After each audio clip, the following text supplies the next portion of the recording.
So these are the Beats Studio Pros, and Apple went almost 5 years before upgrading these headphones. Now, even though there are some minor upgrades found on the Beats Studio Pros, these headphones are rather hard to justify given their premium price point and the rest of the competition out there. But nonetheless, today we're going to see what the Beats Studio Pros are all about, and we're going to see what's different on these headphones from the Beats Studio 3s. Regarding pricing, the Beats Studio Pros have a retail price of $350, and personally I would not pay $350 for these headphones. Maybe I'll recommend that you pick these headphones up if they're on sale for less than $200, maybe.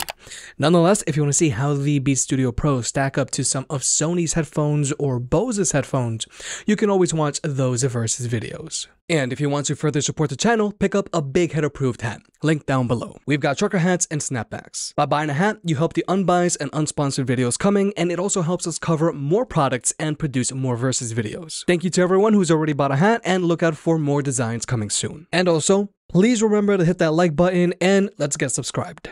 Now, first let's talk about the case that comes included with the Beats Studio Pros. Now, the Studio Pros come included with a soft shell case, and this is actually a downgrade from their predecessor, because the Beats Studio 3s come included with a hard shell case. And in general, just given the Beats Studio Pros premium price point, we expect to see a hard shell case, because most other premium ANC headphones come included with a hard shell case. And now, even some mid-tier or entry-level ANC headphones come included with hard shell cases as well. So the fact that the Studio Pros have a soft shell case, that's already a bad first impression. And in general, I don't know why Apple is so bad at including cases with their headphones. But next up, there's the design of these headphones. The Studio Pros look identical to the Studio 3s, and it's using the same materials. We've got a mostly new plastic body. We've got these metal arms that extend, even though personally I don't like the feel of this. We've got very minimally padded silicone underneath the headband, and we've got leatherette on the ear cups, which I will admit feels nice. Overall, the Beats Studio Pros have the same foldable design as the Studio 3s and the same very limited range of motion ear cups. In general, I feel that the design of these headphones is very outdated from a usability and comfort standpoint. And speaking of comfort, the Studio Pros have a lot of clamping force to them, so if you have a bigger head or if you like to wear hats, then these might not be for you. So personally, I am gonna have to say that these are not big head approved. But clamping force aside, another reason why these headphones aren't super comfortable is because of their ear cups and ear pads. Now, like I just mentioned earlier, the ear cups on the Studio Pros have a very limited range of motion. So I found that these headphones just don't sit as naturally on your head, because these ear cups apply more pressure on the front of the ear cups than they do on the back. With headphones, we want our ear cups to apply an even amount of pressure all around our ears. But also, there are the ear pads. The ear pads on the Pros does have a larger diameter than the 3s, which is good. But the ear pads on the Pros are shallower than the ear pads on the 3s. So even if you have average sized ears like me, these ear pads will press down on your ears, which can get uncomfortable after 30 or 40 minutes. And since these ear pads are so shallow, I definitely wouldn't recommend them to someone who has larger ears or ears that stick out a lot. So comfort wise, I don't like the Beats Studio Pros. They have a lot of clamping force, making them not big head approved. The limited range of motion on these ear cups makes them apply an uneven amount of pressure around your ears, and the shallow ear pads on these headphones are uncomfortable even for people with average size ears. And also, I have found that the minimally padded headband on these headphones can create a hotspot rather quickly. But next up, let's talk about battery life. Now, the Beats Studio Pros have an advertised battery life of 24 hours with the active noise cancellation turned on, and that's a 2-hour upgrade from the Beats Studio 3s. Now, a battery life of 24 hours is decent, but 30 hours is where it's at these days. But if you were to use these headphones with their active noise cancellation turned off, then they can go for as long as 40 hours, the same as the Beats Studio 3s. So overall, even though technically there is a 2-hour gain from the Beats Studio 3s on the Beats Studio Pros, personally I was kind of hoping for more of an impressive battery life improvement on the Beats Studio Pros. Now, in order to charge these headphones, the Beats Studio Pros charge via a USB-C port, whereas the Beats Studio 3s charge via a micro USB port. it. Now, personally, I am surprised that these headphones don't charge via a lightning port like the AirPod Max or the Beats Solo Pros. So with the Beats Studio Pros, you are going to need to have two separate charging cables for your headphones and iPhone if you're still using a cable to charge your iPhone like I do. But it is good to see that there's now USB-C charging on the Beats Studio Pros, and also there is fast charging. Now, if you were to charge these headphones up for 10 minutes from a dead battery, you're going to get 4 hours of playback time, which is decent, but it is lagging when compared to the rest of the competition. Now, when it comes to Bluetooth connectivity, the Beats Studio Pros aren't using any of Apple's H1 or W1 chips, but these are still a good option if you're a power user with devices from different ecosystems, because you can still easily switch from one device to another. You just got to go into your device's Bluetooth menu and establish a connection, but the important thing here is that you don't have to put these headphones into pairing mode every single time you want to go from one device to another. They just switch over whenever that other device calls to it. And when it comes to overall performance, these headphones have zero latency across the board when watching movies or videos on your phone, whether you're using an iPhone or an Android device. But when it comes to audio codecs, the Beats Studio Pros have support for SBC and AAC, which is very standard for Apple. But if you want to, you can always just use these headphones with a wired connection, because they still have a 3.5mm audio jack, and they still come included with a 3.5 to 3.5mm audio cable as well. And this is actually a very big deal, because I was worried that Apple was going to remove the audio jack on the Beats Studio Pros, like how they did with the Beats Solo Pros and with the AirPod Max.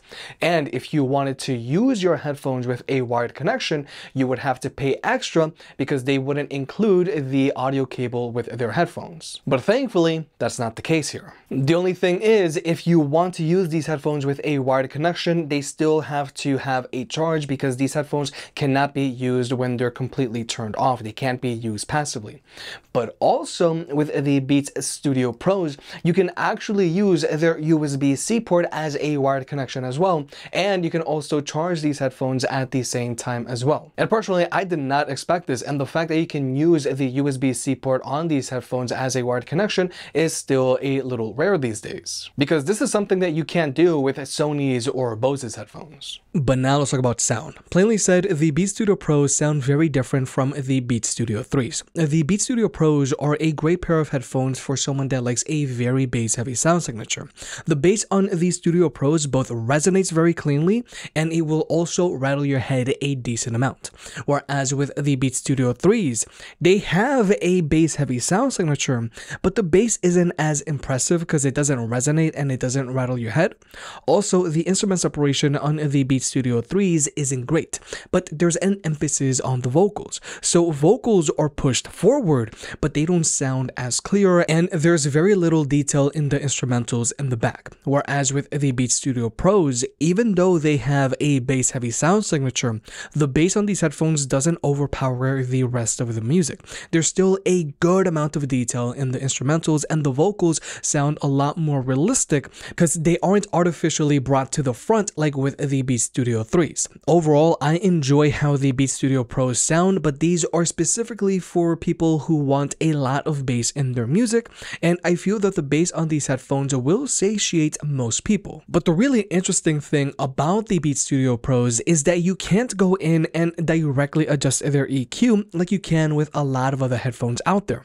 You're stuck with their stock bass-heavy EQ. But if you were to use these headphones with a wired connection through their USB-C port, you'll be able to cycle between different EQ settings. I just don't understand why Apple won't let you adjust their EQ if you're using them wirelessly. But another upgrade that is found on these headphones over the Studio 3s is that the Pros now have spatial audio, just like the AirPod Max. Now, I like spatial audio because it really helps with this instrument separation, but I set it to fixed because I think the whole head tracking thing is just a gimmick. But when it comes to controlling your medium, the Beats Studio Pros have the same physical buttons as the Beats Studio 3s. Now, some people just like having physical buttons on their headphones, that's fine. But personally, I would have liked to have seen Apple change the layout of these buttons, because I don't like that you have to press their ear cups into your head. With most other headphones out there that are are using physical buttons, the buttons are on the side of the ear cups, which makes pressing your buttons feel a lot more comfortable because you're not jamming these ear cups into your head. But just keep in mind, the Beats Studio Pros do not have wear sensors like the AirPod Max or like with a lot of other premium ANC headphones out there. Now, personally, I don't really care for wear sensors on my headphones because I usually just turn them off if I can, but I did want to point this out just given that there are a lot of other premium ANC headphones out there that do have wear sensors on them now. But something that these Studio Pros do have is that they still have support, which is good given that these headphones aren't using any of Apple's H1 or W1 chips. But now let's talk about the active noise cancellation on these headphones. Technically, yes, the ANC on the Beats Studio Pros has been improved from the ANC found on the Studio 3s, but the performance difference isn't huge, and the ANC on the Beats Studio Pros performs more in line like a pair of mid-tier ANC headphones. But so that you can see for yourself, we're going to jump into an ANC test.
So, like you may have just seen, the ANC on the Beats Studio Pros block out a little more road noise and a little more chatter than the Beats Studio 3s, ANC headphones from 5 years ago. But the Studio Pros don't block out anywhere near as much noise as the Sony 1000XM5s, which are a pair of current-gen premium ANC headphones, and these are now a year old now. Plainly said, if active noise cancellation is very important to you because you plan on flying a lot with your headphones, then you shouldn't consider the Beats Studio Pros, because these premium ANC headphones are giving you ANC performance that you'll find on a pair of mid-tier or even some entry-level ANC headphones. Now, another new feature that's found on the Beats Studio Pro that isn't found on the Beats Studio 3 is that the Pros now have an ambient mode. Now, this ambient mode sounds good enough to get the job done, but it doesn't sound as natural as the ambient mode that you'll find on the AirPod Max, and you can't adjust the ambient mode on either the Pros or the AirPod Max to your liking like you can with the ambient mode on a lot of other headphones out there. So overall, the active noise cancellation on the Beats Studio Pro is a big disappointment, specifically for a pair of premium ANC headphones. And even though it's great and all that the Beats Studio Pros have an ambient mode now, it's almost as if Apple just added it so that they can say that the Beats Studio Pros have an ambient mode, because if these headphones didn't have it, that would have been a very big knock on them. But Apple haphazardly added the ambient mode on these headphones because we know Apple can do a lot better. But finally, here's the microphone test, and this is an area where the Beats Studio Pros are a lot better than the Beats Studio 3s, because even in a quiet room with the Beats Studio 3s, my voice sounds very muffled. Whereas with the Beats Studio Pros, my voice sounds a lot better here, and personally, I am not surprised that the Beats Studio Pros have a good sounding microphone on them, because in general, Apple has been doing their microphones on their earbuds and headphones very well for a very long time. But the really impressive thing here is how this microphone deals with noise pollution, because right now, this microphone is doing a really good job of reducing all of this road noise. Because for comparison's sake, if we were to switch over to my lapel microphone, you're going to clearly hear all of this road noise. But if we were to switch back over to the Beats Studio Pros, that road noise is severely reduced. Whereas with the Beats Studio 3s, you can still hear my voice, but you can also still hear a lot of road noise in the background. But when it comes to blocking out chatter, the Beats Studio 3s really start to struggle here because now my voice just sounds super muffled. Whereas with the Beat Studio Pros, these are doing a much better job of dealing with all of this chatter. And again, for comparison's sake, if we were to switch over to my lapel microphone, you're going to clearly hear all of this chatter. But if we were to switch back over to the Beat Studio Pros, it is severely reduced. So if you're looking for a pair of headphones and if you are planning on taking lots and lots of phone calls with them, then the Beat Studio Pros would be a good option because these headphones have a really good sounding microphone in them. So with all that being said, I will admit that I like the microphone that's found on the Beat Studio Pros for phone calls, and I actually enjoy its bass heavy sound signature. But besides that, for me, it is very hard to recommend the Beat Studio Pros, and I feel that a lot of praise that these headphones have gotten is unjustified. First off, there's the comfort of these headphones. The Beat Studio Pros have a lot of clamping force to them, making them not Big-Head approved. Their ear cups have a very limited range of motion, so these ear cups don't sit as naturally on your head, and their ear pads are very shallow, so even if you have average size ears, they will press down on your cartilage. And their minimally padded headband can create a hot spot on the top of your head. But then there's the active noise cancellation on these headphones. The ANC on the Beat Studio Pros performs more similarly to a pair of mid-tier or entry-level ANC headphones, and not a pair of premium ANC headphones. And even though it's great and all that they now have an ambient mode, we know that Apple could have done better. And finally, there's their case. These are a pair of premium ANC headphones that don't come included with a hard shell case, which is expected on a pair of headphones of this price point. Personally, I would not recommend these headphones for flying because of their lackluster active noise cancellation, and I also wouldn't recommend them for the gym because they aren't comfortable and their durability is in question. If you made it this far, I guess you enjoyed the video, so hit the like button and get subscribed. If you want to pick any of the products up, they'll be linked down below. And if you want to further support the channel, check out the merch. I made some shirts and hoodies that look and feel great. And you know I can be very particular, so I'll only slap my name on something if I'm really proud of it.